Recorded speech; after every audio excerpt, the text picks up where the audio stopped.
Medical college hostel ವಿದ್ಯಾರ್ಥಿನಿಯರು ನಿನ್ನೆ ಅಸ್ವಸ್ಥಗೊಂಡಿದ್ದ ಪ್ರಕರಣ ಇತ್ತಲ್ವಾ. ಈ ಪ್ರಕರಣಕ್ಕೆ ಸಂಬಂಧಪಟ್ಟಂತೆ ಹಾಸ್ಟೆಲ್ ವಾರ್ಡನ್ ಅನ್ನ ಸಸ್ಪೆಂಡ್ ಮಾಡಿ ಆದೇಶವನ್ನ ಹೊರಡಿಸಲಾಗಿದೆ.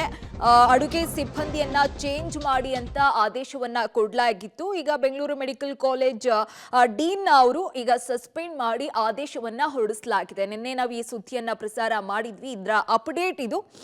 ಹಾಸ್ಟೆಲ್ ವಾರ್ಡನ್ ಅನ್ನ ಇವತ್ತು ಸಸ್ಪೆಂಡ್ ಮಾಡಲಾಗಿದೆ. ಸುಮಾರು 40ಕ್ಕೂ ಹೆಚ್ಚು ವಿದ್ಯಾರ್ಥಿನಿಯರು, ಅಂದಾಜು 47 ವಿದ್ಯಾರ್ಥಿನಿಯರು ನಿನ್ನೆ ಟ್ರೀಟ್ಮೆಂಟ್ ಅನ್ನ ಪಡ್ಕೊಳ್ತಾ ಇದ್ರು. ಐಸಿಯುನಲ್ಲಿ 4 ಜನ ವಿದ್ಯಾರ್ಥಿನಿಯರು ಕೂಡ ಅಲ್ಲಿ ಅಡ್ಮಿಟ್ ಆಗಿದ್ರು. ಇದಕ್ಕೆ ಸಂಬಂಧಪಟ್ಟಂತೆ ಇವತ್ತು ವಾರ್ಡನ್ ಅನ್ನ ಸಸ್ಪೆಂಡ್ ಮಾಡಲಾಗಿದೆ.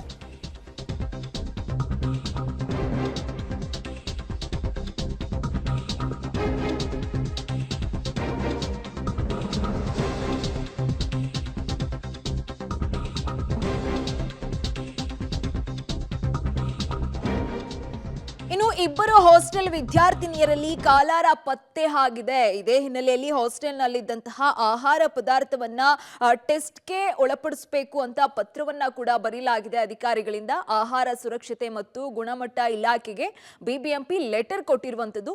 ವಿಷಪೂರಿತ ಆಹಾರ ಮತ್ತು ನೀರು ಸೇವನೆ ಬಗ್ಗೆ ಟೆಸ್ಟ್ ಮಾಡೋದಕ್ಕೆ ಪತ್ರವನ್ನ ಕೊಡಲಾಗಿತ್ತು. ಇದೇ ಹಿನ್ನೆಲೆಯಲ್ಲಿ ಬಿಬಿಎಂಪಿ ಅಧಿಕಾರಿಗಳು ಅಲ್ಲಿ ಹೋಗಿ ಎಲ್ಲಾ ರೀತಿಯ ಪದಾರ್ಥವನ್ನ ಟೆಸ್ಟ್ ಮಾಡಲಾಗಿದೆ ಎಂಬ ಮಾಹಿತಿ ಕೂಡ ಸದ್ಯಕ್ಕೆ ಸಿಗ್ತಾ ಇದೆ. ಬಿಬಿಎಂಪಿ ಅಧಿಕಾರಿಗಳು ಹಾಸ್ಟೆಲ್ಗೆ ಭೇಟಿ ನೀಡಿ ಎಲ್ಲಾ ರೀತಿಯ ಆಹಾರ ಪದಾರ್ಥಗಳನ್ನ ಸಂಗ್ರಹ ಮಾಡ್ಕೊಂಡಿದ್ದಾರೆ. ಇನ್ನು ಏನೇನೆಲ್ಲ ಫುಡ್ ಅನ್ನ ಅವರು ಸಂಗ್ರಹ ಮಾಡಿದ್ದಾರೆ ಅಂತ ನಾವು ನೋಡ್ತಾ ಹೋಗೋಣ. ಅಲ್ಲಿರುವಂತಹ ಚಿಲ್ಲಿ ಪೌಡರ್ ಆಗಿರ್ಬೋದು, ಕೋರಿಯಂಡರ್ ಪೌಡರ್, ಸಾಂಬಾರ್ ಪುಡಿ, ಅರಿಶಿನ ಪುಡಿ, ನಂದಿನಿ ಪನ್ನೀರ್ ಇದೆಲ್ಲವನ್ನ ತೆಗೆದುಕೊಂಡು ಹೋಗಿ ಲ್ಯಾಬ್ಗೆ ಕೊಡ್ಲಾಗ್ತಾ ಇದೆ.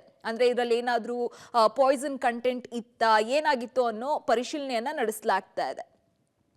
ಜೊತೆಗೆ ನೀರಿನ ಮಾದರಿ ಪ್ರಯೋಗಾಲಯಕ್ಕೂ ಕೂಡ ಅಲ್ಲಿ ರವಾನೆ ಮಾಡಲಾಗಿರೋ ಮಾಹಿತಿ ಸಿಗ್ತಾ ಇದೆ. ಜಲಮಂಡಳಿ ಸರಬರಾಜು ಮಾಡಿರುವಂತಹ ನೀರನ್ನು ಕೂಡ ಅಲ್ಲಿ ಒಳಪಡಿಸಲಾಗಿದೆ. ನೀರಿನಲ್ಲಿ ಏನಾದರೂ ಪಾಯ್ಸನ್ ಕಂಟೆಂಟ್ ಇತ್ತಾ, ಅದರಲ್ಲಿ ಏನಾದರೂ ಬೇರೆ ಏನಾದರೂ ಆ್ಯಡ್ ಆಗಿತ್ತಾ, ಇದೆಲ್ಲವನ್ನ ಕೂಡ ಪರಿಶೀಲನೆ ವೇಳೆ ತೆಗೆದುಕೊಂಡು ಹೋಗಿರುವಂಥದ್ದು. ಜೊತೆಗೆ ಅದನ್ನ ಈಗ ಟೆಸ್ಟ್ ಕೂಡ ಮಾಡಲಾಗುತ್ತೆ. ಬೋರ್ವೆಲ್ ನೀರಾಗಿರ್ಬೋದು, ಜಲಮಂಡಳಿ ಸರಬರಾಜು ಮಾಡಿರುವಂತಹ ನೀರಾಗಿರ್ಬೋದು, ಜೊತೆಗೆ ಆಹಾರ ಪದಾರ್ಥಗಳು ನಾವೀಗಾಗಲೇ ಹೇಳಿರೋ ತರ ಚಿಲ್ಲಿ ಪೌಡರ್, ಕೋರಿಯಂಡರ್ ಪೌಡರ್ ಇದೆಲ್ಲವನ್ನ ಕೂಡ ಈಗ ಲ್ಯಾಬ್ಗೆ ಕಳುಹಿಸಿಕೊಡಲಾಗಿದೆ.